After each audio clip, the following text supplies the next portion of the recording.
l'équipe, j'espère que vous allez bien.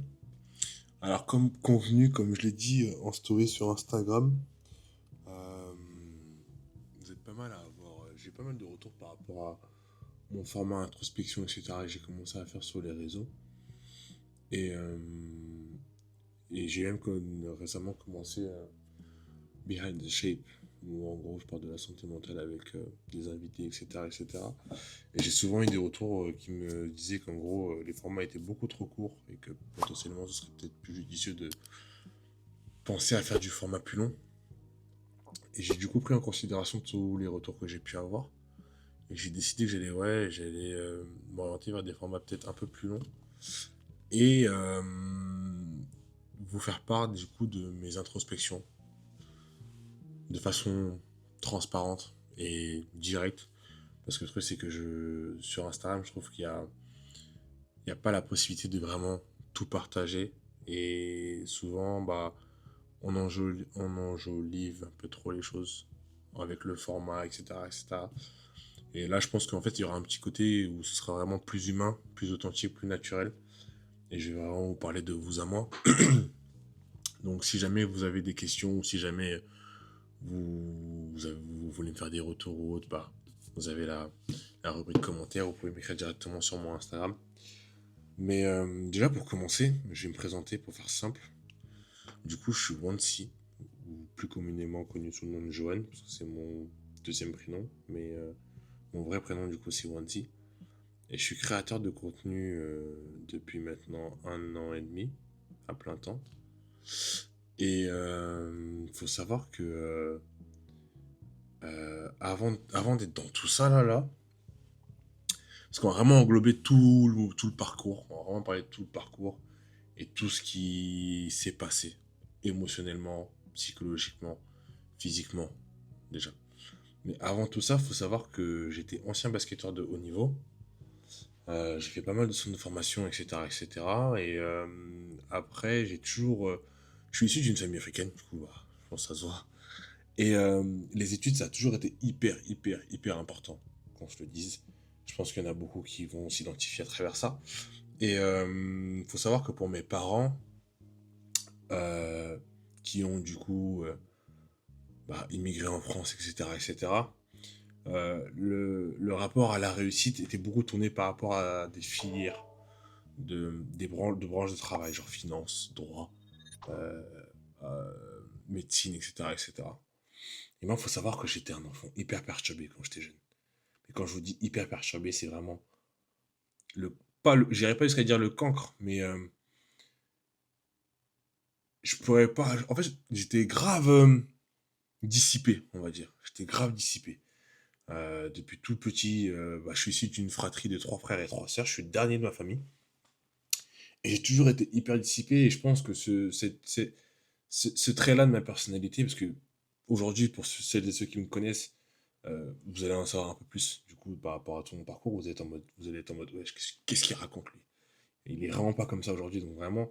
Mais du coup, comme je l'ai dit, je suis le dernier de ma fratrie, et celui avant moi, Eric, du coup, qui est sur Bordeaux, avec moi, on a 11 ans d'écart. On a 11 ans d'écart, et il faut savoir que tous mes frères avant moi, ils avaient pas forcément autant d'années d'écart. Donc forcément, à la maison, c'était assez animé, etc., etc. Et cetera. Et moi, j'étais un peu le petit dernier qui s'est toujours senti seul, entre guillemets. Je me suis toujours senti seul.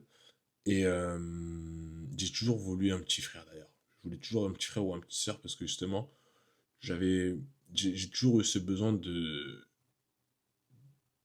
d'avoir, entre guillemets, un support, si je puis dire. Du coup, j'avais mon frère qui était souvent à la maison, Eric, du coup. Mais on avait 11 ans d'écart, donc forcément, maintenant, avec du recul, je le vois par exemple avec mes petits-neveux et tout. Il y avait une grande disparité, maintenant c'était mon grand frère et tout, mais j'avais besoin d'affection, entre guillemets, et j'avais besoin de présence, et de me sortir ce rapport-là avec mon frère, etc., etc., que je n'ai pas forcément eu. Parce que du coup, il était lycéen à ce moment-là, puis il y avait des circonstances familiales qui faisaient que il n'était pas forcément présent tout le temps, parce que voilà, entre les études et le travail, etc., etc. Il avait des responsabilités, quoi. Et faut savoir que du coup, j'avais un gros manque étant jeune.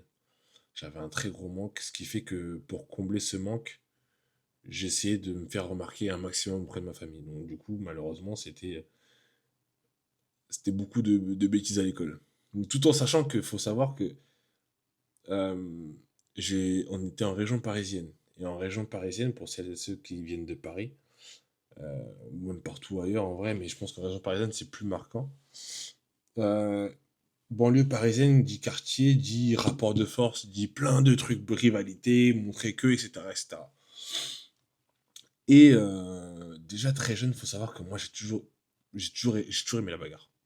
J'ai toujours aimé la bagarre. Depuis la maternelle, je me battais parce qu'on me volait les vélos que les profs ils donnaient, etc., etc. Et cetera. Et je me suis toujours battu jusqu'à la quatrième,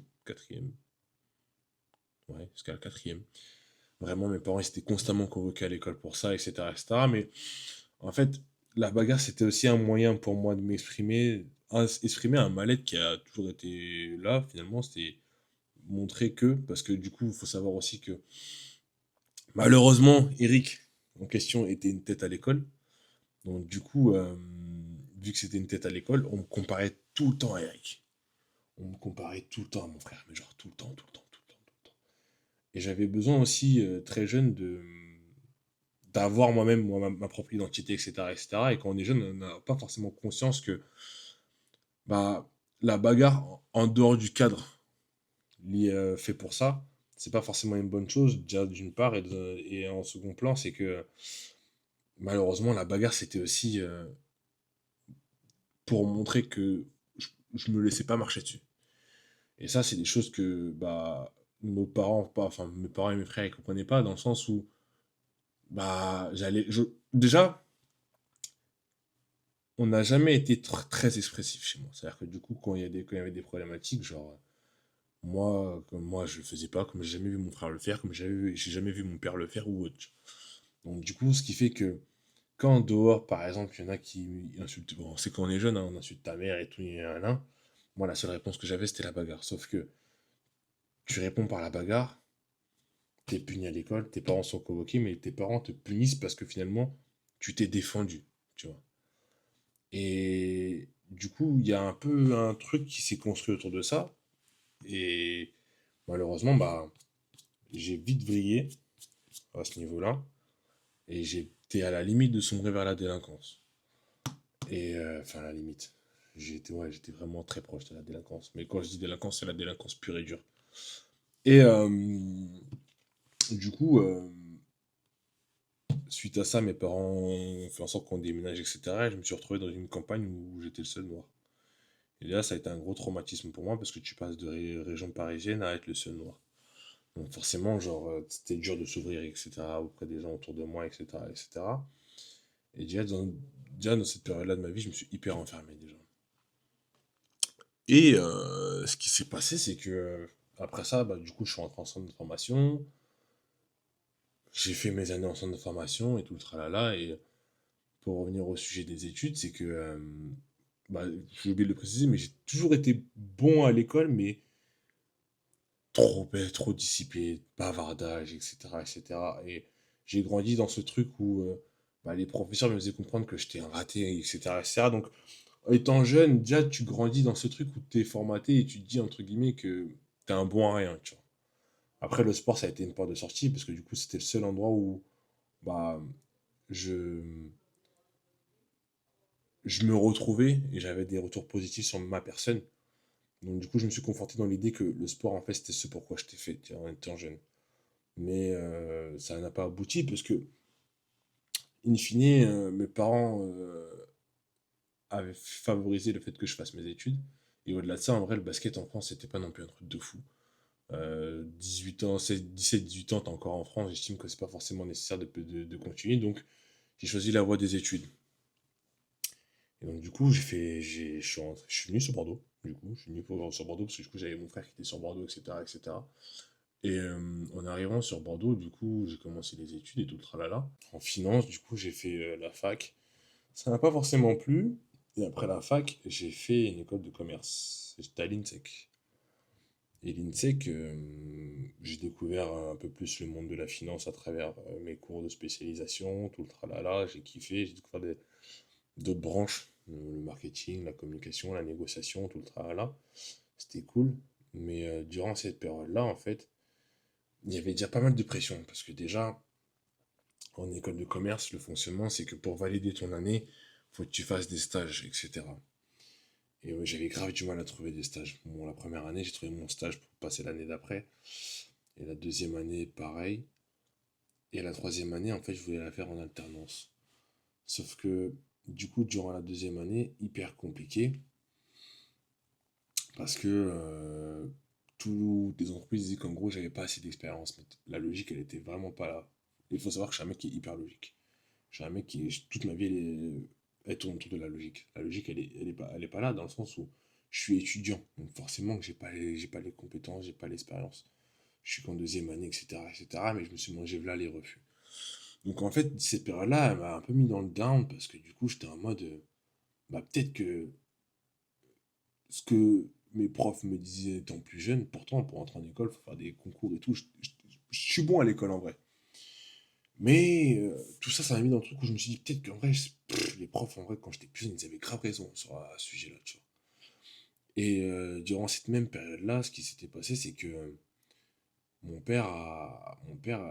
un soir, j'appelle mon père et tout, et mon père, au téléphone, je découvre qu'il est à l'hôpital. Voilà, je découvre que mon père il est à l'hôpital et tout. Du coup, je dis à mon père, ouais, qu'est-ce qui se passe et tout.